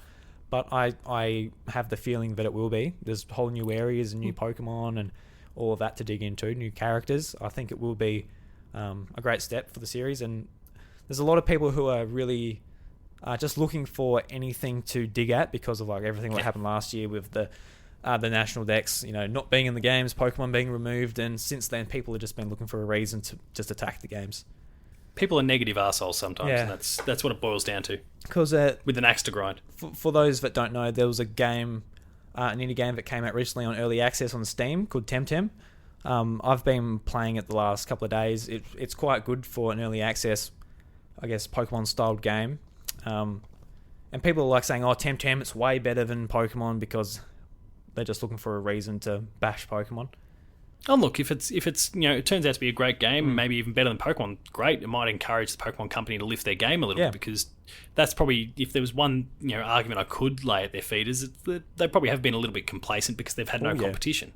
Yeah. Competition brings out the best in people usually, so it might mean that we get better Pokemon games for it in the future. Yeah, Temtem in any universe is not going to get anywhere where the Pokemon company's like, oh, all right, let's step it up, boys. Temtem's on our tail. That's not going to happen, I don't think. You wouldn't have thought so. But, at the very... Not unless it makes its way to the other consoles. Yeah. The very best situation is that, it does. And, yeah. Like, I absolutely love Sword and Shield, like, even with its shortcomings. But there are the things where, like, it shows, like, the textures on the trees and, like, just the textures in general on some of these areas. And there's mods out there that replace them with like much better looking, and it just makes the game look that much more polished just by doing a different texture. And it makes me wonder, like, why couldn't they just do a better texture? Like, if there is someone at a computer, or even a couple of people at a computer that can put it in a mod, why can't Pokemon, when a lot of people are buying 2 versions of the game? Because they've been on this hamster wheel for the longest time, where they put out Sun and Moon, for example, and then was it because Omega Ruby and Alpha Sapphire came in the middle, but then then Omega Ruby Alpha Sapphire came out 2014, 14? Oh, 15. Oh yeah, that's right. It was between X and Y and Sun and Moon. Yeah, then the next year was Sun and Moon. Then the year after, not even a year after, Ultra Sun, Ultra Moon came out, and they just added like a little bit to it, remixed it a bit, and that was like one of the times where it's like, oh, this feels a bit shady, guys. Like, you're not adding that much. It's a whole new game, whole new price. It's like, and I think that, ignoring that part of it, which you're still 100% right about, like, they've been churning these things out so quickly over the course of the last decade or whatever, whether it's a spin-off, a remake, a new title, etc., that they're not actually getting the time to develop new assets, to develop new tech. They're just making incremental little improvements. They're evolving as opposed to revolutionizing what they could do with the tech and the franchise. And so we've been seeing the same old game for a while. So I'm actually wondering if the fact that they're doing DLC, and presumably it's not the entire team on it, it's maybe half. I don't know. I'm purely speculating there, but let's suppose, for the sake of argument, maybe half the team's working on it. It means the other half have a larger amount of time to put their head down, make some really make some decisions that they've probably not been able to make before because they've not had the time. They've just had to go, okay, well, what, don't fix what ain't broke. Yeah, and that was what really frustrated me about the cut of the Pokemon. Sort of, the producers sat down and instead of saying, hey, we need more time, their choice was, let's cut content. And that's what annoyed me because, Pokemon's my favorite series. I want to see a game full of content. I want it to the point where I could get behind it to nominate it for Game of the Year for RPG, for example. Yeah. I want it to be like, this is a quality game. This is not only one of the franchises that makes the most money in the industry, it is also one of the best. And I can't do that at the moment because it's not. And that disappoints me. And for me, I think the DLC thing is almost like a sign that they might be on the right track. Like they definitely are. Yes. Yeah. It's a smart regardless of what some of the idiots out there are saying. It's a smart consumer decision. Yes, they can still ultimately prey on someone by forcing their hand to buy the expansions, across multiple switches or whatever. Like, I get that. But that's more of a limitation of what because of what Nintendo's created, as opposed to a limitation or some constraint put on by the Pokemon Company, or Game Freak. But it is a smart decision, and I do think it probably gives the core team, who are presumably at least starting to cast their eyes forward to what's ahead, some time to plan a little bit more and make a few decisions and look at some of the things that haven't been working and fix them. And when it comes to the tech stuff, you're talking about the textures and all those sort of things. This is their chance to maybe up the ante a little bit. Yeah. Maybe actually go with the quote-unquote Breath of the Wildization that people were expecting Sword and Shield to be. This could be their opportunity to do it because they're going to have more time, you'd think. Yeah, because like Pokemon is like such a huge brand now. There's no stopping it. It's obviously not a fad. Not that it's not been a fad for like the last 20 years or so, but it's here to stay. The games are going to continue to sell millions and millions. I just hope that in the future they do say, all right, let's step it up. So, we've at least got a better I was going to say better name. Obviously, the name's fine, but in the eye of a gamer, just being like, yes, Pokemon are quality titles, where it's like with shine and polish that sort of you can put against Mario or Zelda, where it will like not look like the odd one out, pretty much. Yeah, for sure. I'm with you. And I feel like with the DLC and with how I'm enjoying Sword and Shield, they are on the right track. It's not like, yes, this is the console game. We finally got it. It is perfect. It is amazing. It's not there, but the next generation might get there. Who knows? Hope so. Fingers crossed. But Paul, I'm looking forward to you actually getting into the game, and hope you enjoy it. And then I'll play report the DLC in at some point once I get into it properly. Yeah. So do you just sort of play through the story, or are you like a guy who sticks around at the end and does some breeding and sort of the nerdy stuff? Or I'm not a big end game guy, but I do like catching them all. So I might go down that path, but then beyond that, that's usually me done. I'm certainly not big when it comes to competitive stuff. Certainly, the kind of those loose online systems, the raids and those sort of things they've introduced. That does intrigue me a bit. Yep. But we'll have to see how we go. Yeah, the raids are a lot of fun, and I wasn't like into like real competitive battling either. Like in Heart Gold Soul Silver and Gen 4 back in like 2009, I did like the EV training and all of that stuff, and I just like sort of pretty much battled Bryce and a couple of other friends, and like that was as far as my competitive battling went. But like with Sword and Shield, how it's like set up, I am looking to sort of get into the competitive a bit more. I'm actually planning on going to the Oceanic Pokemon World Championships in Melbourne at the end of February. So I'm looking just sort of start getting into it, and I think I will compete, but it's only just going to be like seeing what's up. It's not going to be serious or anything. Yeah, get knocked out in the first round, but hey, I did it. Yeah, I completely. If I just get absolutely swept on the very first match, I'm like, that's what I expected. You can't be disappointed. Got no expectations. Even if I go there and just catch a couple of Pokemon on Pokemon Go, I'll be happy with that. Yeah.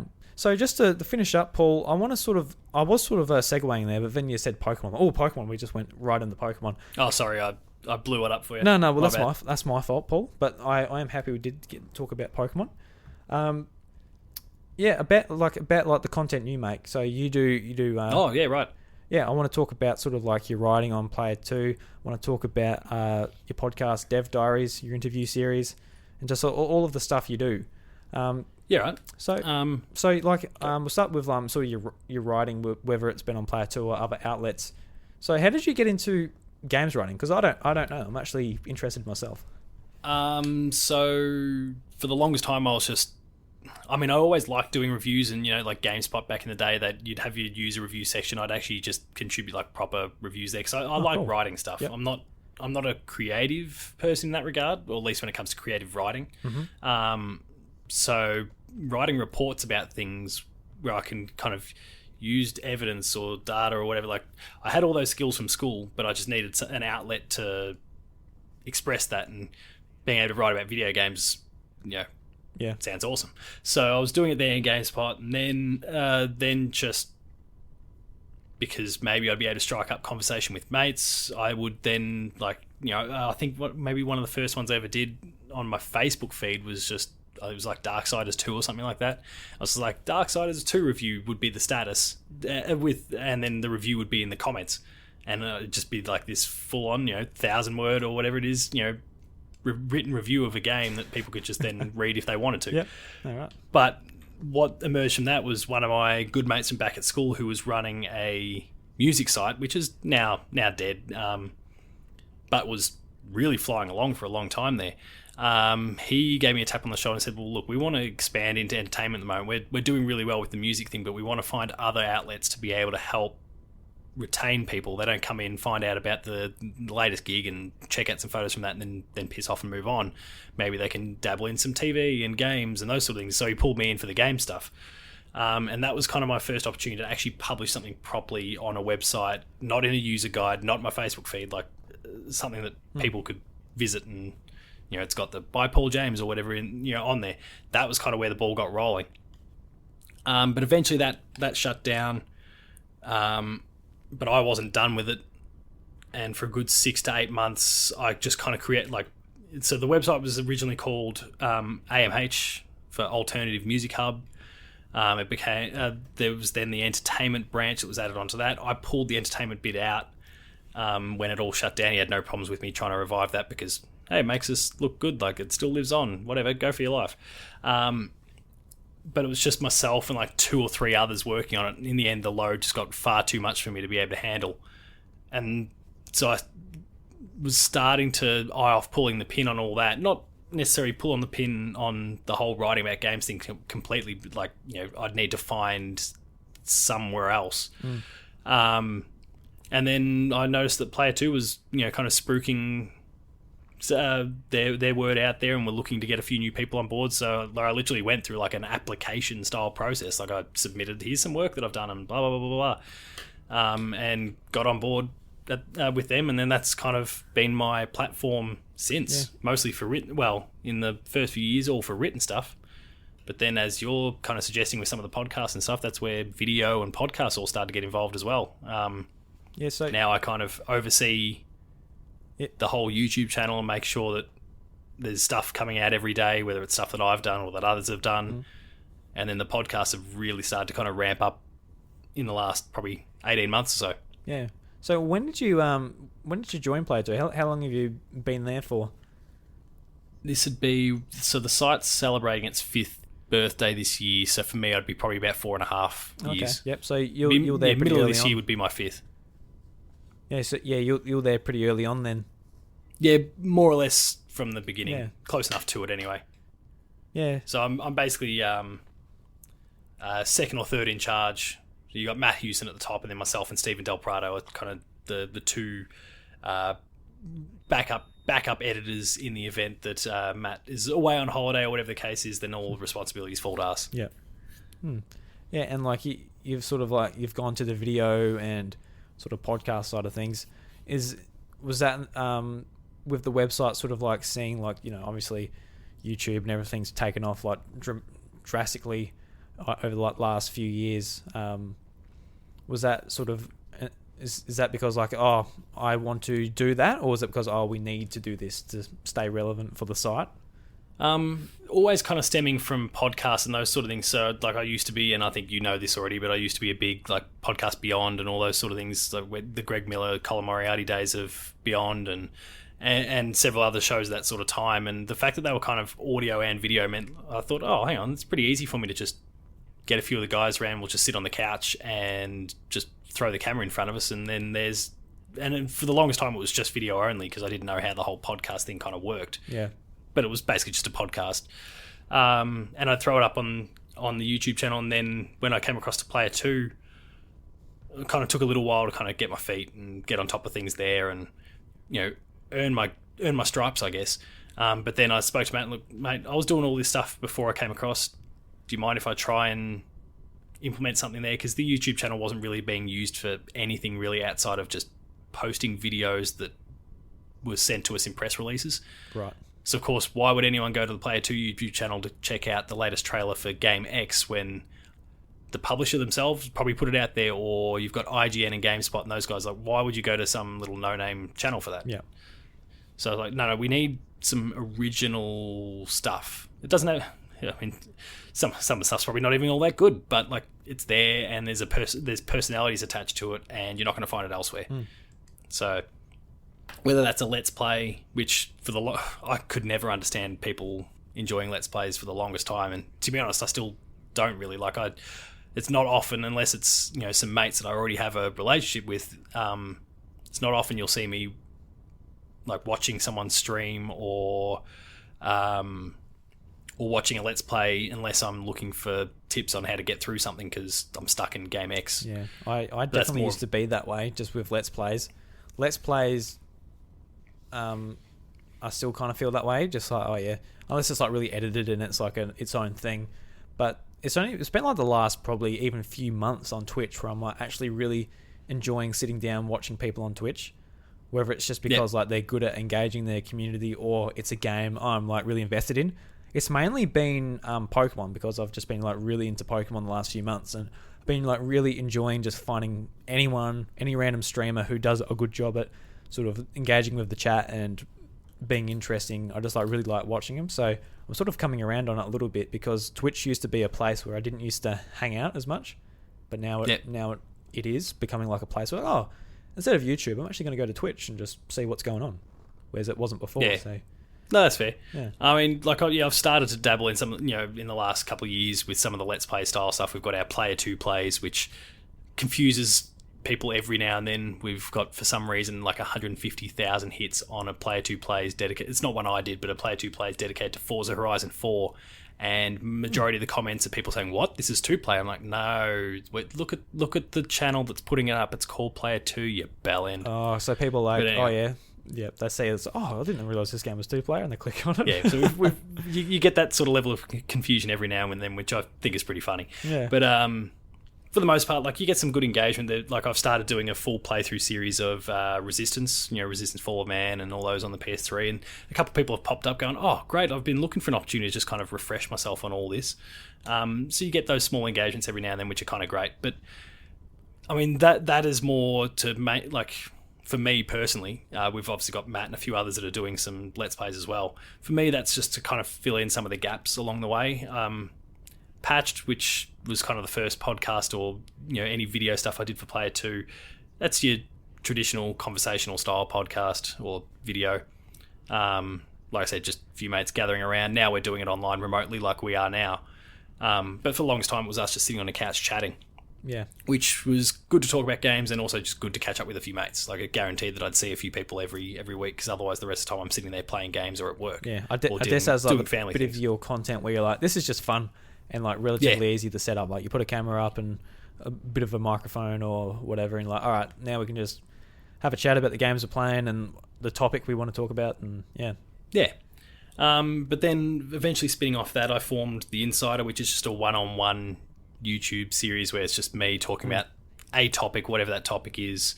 And that's just because I feel like, and I could be wrong, I feel like I'm fairly well in touch with the industry and what's going on and the news, and I feel like I at least bring something to it. I may not necessarily be correct, but I bring a perspective to it, and I feel like I can sit there and talk about it with some degree of authority. And that kind of stemmed from that. And then that was kind of everything for a long time. But I'd done a lot of interviews with developers over the journey. Usually, like, we'd have the chat and I'd transcribe it or whatever it is in written form, or it'd be an email exchange. But Dev Diary, the podcast series that you referenced here before, like that kind of eventually stemmed from that, and that now is the one that I probably give more time to than anything else. Whether it's bouncing emails back and forth with developers or editing it or whatever the case is to just get it right. I love that. That really scratches an itch for me in terms of my own interest within the industry, but also as far as content creation is concerned. Yeah, just like gives you you've got the most pride for it, the most like, oh yeah, yes, this is the product I'm proud of and I'm happy to be putting out there. Yeah, and it's no offense to Matto and Damo, who I thoroughly enjoy doing patch with like every single week. It's good fun, but it scratches the intellectual side itch that I really enjoy doing the interviews with the developers like that. And I mean, how often can you sit there and say, to use a couple of examples from last year, that I get to talk to one of the co-founders of Devolver Digital, or the head of studio for CD Projekt Red, or as we spoke, as we kind of discussed a little bit last year, Davide Soliani from Ubisoft, who did Mario plus Rabbids. Like, these people are coming on and speaking some little Aussie pleb and just going through their entire career for usually at least an hour, and they're very generous with their time. And I mean, I've got some great guests coming up in the next few weeks that I can't talk about just yet, but like it's a thrill to be able to do it, and that they're giving me their time. Like, I get the most pride from that as well. So yeah, and it's funny too, because it's just another one of those things. Like with this podcast, I want to talk to Paul this week. As easy as it would be if I just say, Paul, do you want to jump on Google Hangouts and have a chat? Like there's not quite enough reason to do it, apart from just it would be good for us to catch up. But yeah, the podcast is, I'm doing a podcast, Paul. Would you like to be on the podcast? Then that's just enough excuse to be like, hey, let's have a chat. And it's the same way for you and being able to talk with these people. You've played their games, you're a fan of their art, and you want to sort of be able to talk to them, scratch their brains about certain things. You wouldn't be sending emails to them saying, hey, I'm a fan, let's have a chat, I'll send you a link, let's just have a good talk. But instead it's like, hey, I hope you got this. I hope you got some time. Yeah, it's like, hey, I do this podcast, I make a product that makes our conversation worth your time. Please come. And I think Dev Diary is a bit different. I know there's a couple other parallels out there. Unfortunately, IGN does one of them, so I'm always going to be the minnow out of the whole lot. Yeah. Thanks, Ryan McCaffrey. Piss off, will you? But like, I think I capture a different sort of guest, though. Whether they're small indies or whatever the case is. Like, I think that is a big point of difference between the two. Yeah. You certainly get, I think, some more unique stories because they're, some cases starting in their garage or whatever the case is, and they still haven't made it, and we're talking about their aspirations rather than what they've actually achieved yet. Yeah. But I would encourage anyone who's listening right now and if you kind of like that sort of thing, like getting a bit of insight into the developers and their careers and their processes and what they've kind of been through, maybe chuck Dev Diary a subscribe on your podcast service. Yeah, do it, plug. Yeah. Like, whenever I have guests on who have their own work, there's always links in the show notes. So, of course, there'll be links to all of Paul's work. Go and check that out. It's on all podcast services. Not Apple iTunes, it's just Apple Podcasts. A lot of people still call it iTunes. I'm like, it's not called iTunes. But when it comes for me saying on my goddamn podcast, I still call it iTunes. I'm a goddamn hypocrite, Paul. I don't know what to think. You just got to speak the language that the other people speak. It's okay. Yeah, it's just... That's fine. Because I'm relatively an Apple fan. I'm talking on an Apple computer, and I still call it Apple iTunes. What's wrong with me? Goodness gracious. But I wouldn't worry about what IGN's doing, because like you said, a lot of your guests were sort of like indie Australian devs. So like people like myself and that have gone to PAX Australia and like, oh look, there's that game. Then like it comes onto my feed. I'm like, oh yeah, that was the game. Then like I actually get like an in-depth conversation with that developer who's I might have just talked for like 2 minutes to, and he just explained like, this is the game, you jump from left to right, and that's it. Whereas I actually get with your podcast get like a deep look into like sort of their career and everything. So it's really good from that perspective. Like, yeah, man, really enjoy it. Yeah, there's not many podcasts that will get that type of guest on. Yeah, yeah. Like I said, there's a few that I've had on recently that I wouldn't have thought that someone like myself would ever get a chance to talk to, and yet here I am. Usually, well, some of the big names recently have come from PAX, but some of the others I'm talking to just like I am to you right now over a Google Hangout or Discord chat or whatever it is, and we're recording our respective ends, and like they're jumping through all these hoops to record their end of the conversation or whatever. And in some cases, like the one I just did this past week, they had PR having to listen in. Like they jumped into the Hangout as well, and they're just sitting there with their mic on mute, just listening to the entire thing in case they say anything about something they shouldn't have.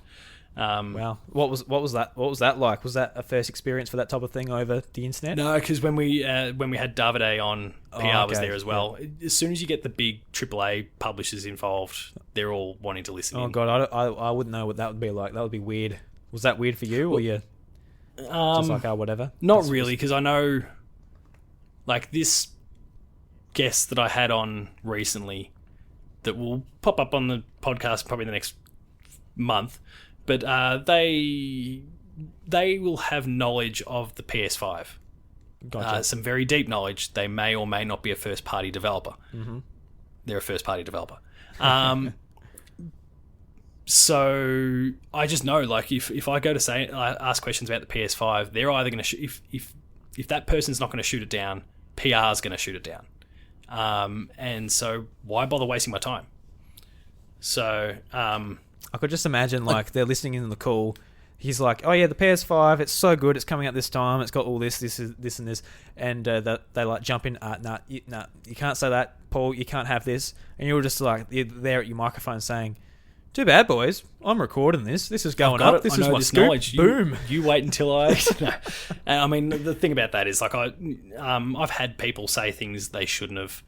And I just edited it out of the final thing because I want to respect that guest, and I want to make sure that, like, I'm considered trustworthy. If you're going to come on the show, I'm not going to throw you under the bus. I'm not going to screw you over. I want to learn about you and what you've done, but I don't want you breaking any embargoes or getting yourself in any trouble in any way, because why would anyone want to come back again? Yeah, and like your podcast is about interesting stories, and you want people to, like, future guests to be like, "Oh, this is a safe place to tell my story," and and even if it's like, "Oh, the PS5 is this." We're going to know about it in the next month or so, most likely anyway. So there's no point, like, wrecking your credibility for something like that. And especially, and like, that's pretty obvious to you. You work in a sort of professional aspect of games writing anyway. That's all pretty basic knowledge. But yeah. I mean, and like in this particular case, like, I haven't done it yet because we recorded it on Saturday morning, and we've had public holidays, and it's still the weekend in America, and all the time zone sort of crap. But like, it was simply a case of recording's done. All right, I'm just going to send they asked if I can send the audio over to them so that the PR team can just go through it and make sure that there was nothing that anyone missed. I'm happy to do that. And if they say, "Hey, we need you to delete this, and this from it," I'll do it, because I'd like to be able to work with you again. Yeah. And if I don't do that, that's a bridge that I'm burning, and I'm waiting. Again, I don't have the backing of someone like a company like IGN or whatever, to be able to kind of brute force our way into these things. If I burn a bridge, that's it. Yeah. It's over. They're never going to talk to me again. You got the backing of your wallet in your back pocket. Yeah. Yeah. Oh, fine. I won't buy your game. Great. That's 1 out of 20 million that'll buy The Last of Us Part 2. And also, Paul, you're absolutely going to buy The Last of Us Part 2. And no, the person's not from Naughty Dog. Yeah. That was just an example. With all this resistance stuff, let's I'm going to put a bet on that it's Insomniac. Someone from Insomniac. Don't know. I'm not going to say what Paul's expression is. I'm not going to comment regardless. But you saw my head move in a direction there. So yeah, no, nothing's been given away here, ladies and gentlemen. So you're also doing a fair bit of stash. Stuff with Dash. Over at dashgamer.com. So you're doing the Gash fucking Jesus. Oh no. The Dash Gamer podcast. I can't say your name, Dash. I'm sorry if you're listening to this. Which you would have turned off probably as soon as I said Stash. So Dash Gamer podcast. Let alone when you said Gash. With Dash and Ryan Betson. And you're also starting a new PlayStation podcast, Operation PlayStation, which was funny because actually the last episode you were on with Dash, the skit to that episode was sort of the unused theme to Operation PlayStation that they didn't use because Dash was going to do that podcast originally with someone different, and now it's obviously been in the back of Dash's mind for a bit, and he wants to get it started up. So I guess you don't want to talk about anything yet because it's not launched yet, but I guess the idea of it's just like you're a big PlayStation fan, so having a place to talk about a lot of PlayStation is what you sort of want to get out of it. Yeah, for sure. For the longest time, like I said, PlayStation for the longest time, but then fueled even more so by the likes of what Colin and Greg and others have been doing with PlayStation for the longest time, and even just looking at what the likes of Dylan and Co at the Explosion Network and Ryan has been, and Josh and now Max have been doing at Pop C. Like, there's some great PlayStation podcasts out there, and I intend to kick all their asses.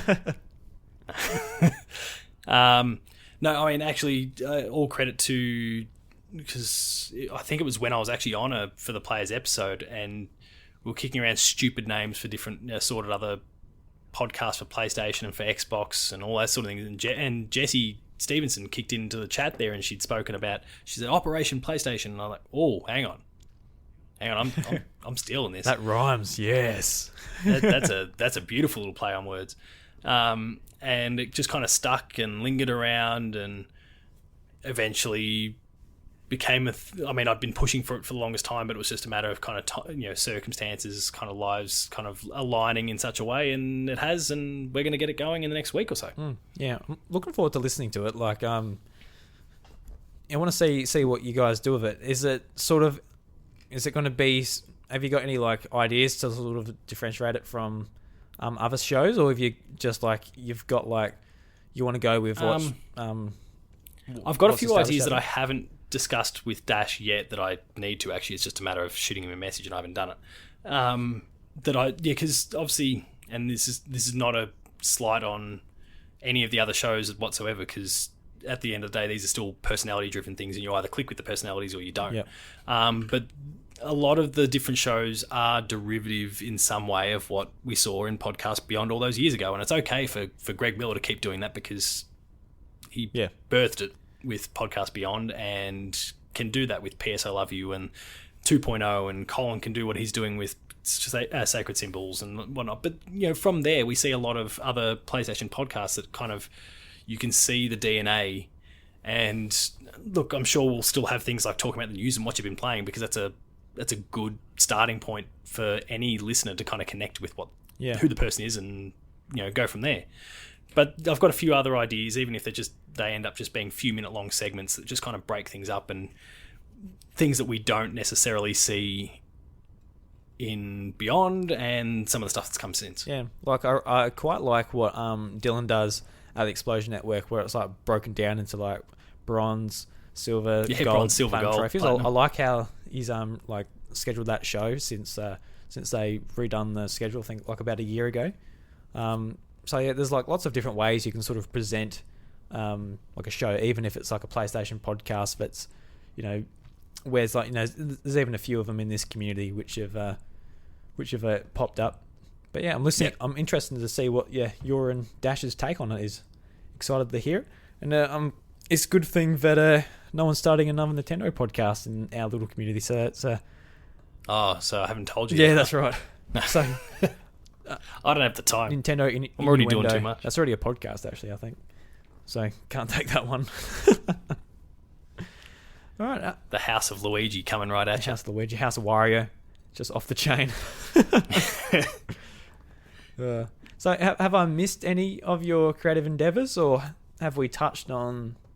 No, that's definitely it at this point. Like I said, if developer interviews is something you're kind of interested in, please go subscribe to Dev Diary. I'd love to have more people coming along. It's growing at a fairly decent rate. I'm really proud of how far it's come already, and it's really helped with the getting some of the other guests on board to kind of see that this is not just some little thing that's going out to 2 or 3 people. Like, there's dozens, hundreds of people, per week, and that number just keeps going up every single week. So I'm really happy with that, and just keep spreading the word, people. I'd really appreciate it. Yep, spread the word. Put it in the message in a bottle. Chuck it in the ocean. It get to Antarctica. A penguin can get it out. There's an explorer who's like, you know what? I'm so bored on this goddamn iceberg. Got nothing to do. I've been looking for a goddamn podcast to listen to. And he can finally type in Dev Diary, listen to that. Get some Operation PlayStation. He gets all his Paul content injected into his ears. He's absolutely stoked about it. So you can't go wrong. You can't go wrong. Well, you might go wrong. You never know. You might get an episode where you say something which is like, you know what, Paul, Resistance wasn't that good. I'm not a big fan of it, and you just get really offended. And you write something on the internet at Paul James Games, just like, dude, your opinions are wrong. Mine are right. Let's move on. Sorry to lose you, Mr. Antarctica. Mr. Exploration Guy in Antarctica. All right, I think that's a good place to end the show. Paul, thank you very much for coming on the show. No worries. Thanks for having me again. It's been a while, but it was really good. Yeah, no, we'll have to have you on a bit, not so long a time. I said it to Bobby last week too. Like, it's been a year between sort of having you on the show, so need to sort of get more guests on. We'll do some more fanfic. Yeah, well, you can if you want.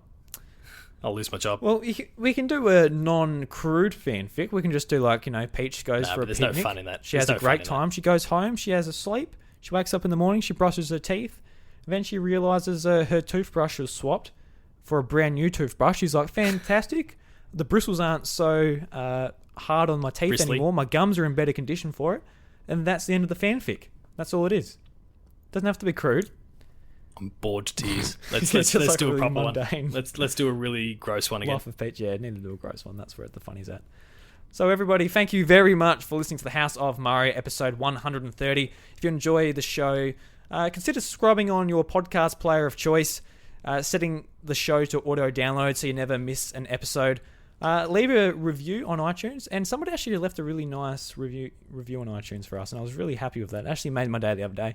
I don't have it up just at the moment, but I might have it up for next week to read on the show to encourage some of you guys to get out there and leave a review, because it really does help us on the algorithm side of things. Apparently, I don't know if it does anymore. We're a few years old now. It probably doesn't make any difference, but it makes me feel good. God damn it! So get on there. I've found that review if you want. Oh well, yeah. Read courtesy it out, Paul. Courtesy of JMac on the 6th of January 2020. Gave it a 5-star review. He says, I was looking for a good Nintendo podcast, and boy did I hit the mother load. Drew and Bryce have a casual, hilarious approach to hosting, but they are serious Ninty fans with a huge plethora. So we're doubling up there on those big expansive words. But anyway, a huge plethora of gaming knowledge. I've loved their banter back and forth, as well as coverage of my 3 favourite consoles: the Switch, the Wii U, which takes a person to say that the Wii U is one of your favourite consoles. It does. J-Mac, you're a good bloke. And the Super Nintendo. Got my SNES Mini. It's been fantastic to go back and listen to the old podcast while I work, as the content is still very current if you're wondering which games to get. Thanks, guys, for making each of my work days fun. As long as I have my headphones, I get to keep up to date with what's happening in the world of Nintendo, plus have a good chuckle as well. This podcast is ear candy gold. Yeah. That I read that after like just a pretty average day. I'm like, yeah, that felt really nice. Thank you very much, J-Mac, for writing in. You're a champion. Yeah. Now come across to Dev Diary and do this. Yeah, do one for Dev Diary, because usually on iTunes, like, everyone just has like random names, and I can't tell if they're like their friends or family or whatever. But I think J-Mac is generally someone out there who listens to the podcast who I don't know, I think. So thank you very much for doing that. And if you're on Twitter, go and introduce yourself to Drew. Yeah, say hello. I'm Bryce. J-Mac from Apple iTunes. It is me. Podcasts. Hello. And the last one is consider checking out patreon.com/iDrewby. There's some tiers and rewards over there if you'd like to support the show in a more financial way. And yeah, that's it, Paul. Thank you again. Just got a Nintendo jukebox. So it's a Super Mario Bros. 2 Overworld remix, sort of a jazzy and swingy one. It's quite catchy, and it will get you swinging into the next podcast you got in your queue or whatever's going on. Maybe you're listening to it. Maybe you've got a Dev Diary next up in your queue, and it's going to segue straight into that. And if not, you should do that, because that will be really quite good. That'll be a nice... Look out, we've got a new Dev Diary this week with an ex-Star Wars Old Republic and Anthem dev. Ooh. Controversial. BioWare, I know. Yeah. I really wanted to get into Anthem. I saw Anthem. I'm like, that is a game that looks awesome. But yeah, not so much. But yeah, we'll see. We'll see what they have to say on Paul's podcast. All right, guys. Thank you very much. And the doors to this week's episode are closed. Catch you later. See ya.